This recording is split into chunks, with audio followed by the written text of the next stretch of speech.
আসসালামু আলাইকুম। সারা বিশ্ব আজকে ফিলিস্তিনের প্রতি সংহতি জানিয়ে নানা কর্মসূচি পালন করতেছে। সেটা আমরা নিজেরাও তার আওতায় রয়েছি। No work, no school.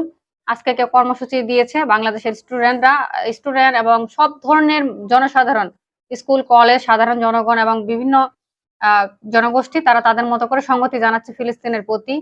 এখানে দেখেন ইসরায়েলের যে ব্যাপারটা, ইসরায়েলের প্রতি মানুষের যে ক্রোধ, ক্ষোভ আর ইসরায়েলের যে নির্মমতার যে পরিচয় তারা দিয়েছে আসলেই বিশ্ব অবাক।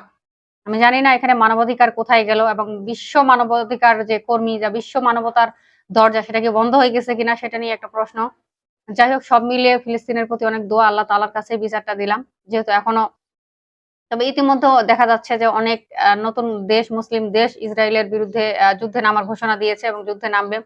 তার পরিপ্রেক্ষিতে বাংলাদেশে আজকে সারাদিন নানা ধরনের কর্মসূচি দেখেছি আমরা। একটু আগে আমি খবরে দেখতেছিলাম, এই যে আমার চোখের সামনে এখনো রয়েছে, যে সিলেটে কেএফসি ভাঙচুর, রাস্তায় ছুড়ে ফেলা হলো আসবাবপত্র। কোক, ফান্টা সহ বিভিন্ন পণ্য রাখা সিলেটের কেএফসি তে ভাঙচুর চালিয়েছে মানুষজন। ঠিক আছে?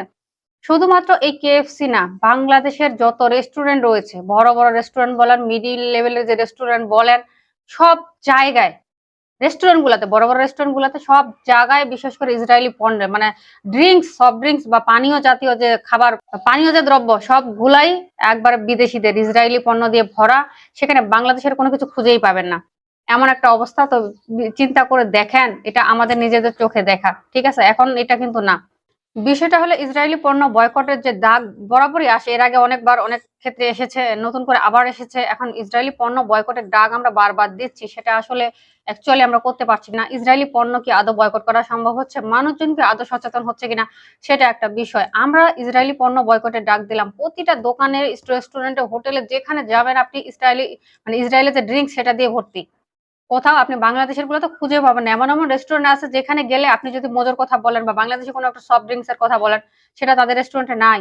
এমনটা হয়, আমরা নিজেই দেখেছি। যারা, আমরা তো বছরে হইলে একবার যাই নাকি, এমন একটা অবস্থা। এখন দেখেন ফিলিস্তিনের যে অবস্থা এই সময়, মানে চোখে দেখার মতো না, জাস্ট চোখে দেখার মতো না। এমন হৃদয় বিদারক, মানে এমন নির্মমতা, এই আসলে চোখে দেখার মতো না। তো ফিলিস্তিনের প্রতি সরাসরি গিয়ে যুদ্ধ করে তাদেরকে স্বাধীন করা তো আমরা পারবো না, আমাদের দ্বারা সম্ভব না। ঠিক আছে? কিন্তু আমাদের অনেক কিছু করার আছে। কি কি করার আছে সেটা নিয়ে আমাদের চিন্তা করতে হবে। ইসরায়েলি পণ্য শুধু বয়কট না, ওটাকে আসলেও বয়কট করতে হবে। পুরো দেশ থেকে ইসরায়েলি পণ্য নিশ্চিহ্ন করতে হবে। এখন আমি এটাও দেখছি যে গ্রাম পর্যায়ে, একেবারে গ্রাম পর্যায়ে অনেক মানুষ আছে যারা এগুলো বিষয় জানেও না, বুঝেও না, এগুলো সম্পর্কে সচেতন না। তাদেরকে যা পায় তাই খাইতেছে গরুর মতো। ইনফ্যাক্ট আমি এমনও দেখছি, গ্রামে যায়, আমি নিজেই বলি যে ড্রিঙ্কস কিনতে গেলে বলি যে বাংলাদেশি কোম্পানির কোনটা আছে। মানে এই 7 আপ, পেপসি, কোকা কোলার ফ্রিজটা বাইরে বড় একটা ফ্রিজে করে রাখা, আর বাংলাদেশি যে ড্রিঙ্কস গুলো এগুলো ভিতরে একটা ফ্রিজে রাখা আছে, যদি কেউ চায় তাহলে তারা বের করে দেয়। এইটাই হয় এবং আমি এটাই দেখছি কিনতে যায়। ঠিক আছে?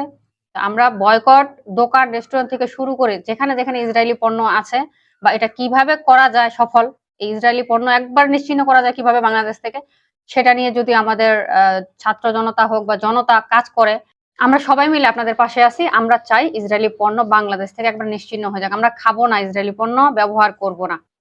এটার জন্য যত রকমের সচেতনতা বৃদ্ধি করা প্রয়োজন আমরা করব, ইনশাল্লাহ। ফিলিস্তিন একদিন না একদিন স্বাধীন হবেই, ফিলিস্তিন ফ্রি হবেই। এটা আল্লাহ তাআলার ওয়াদা।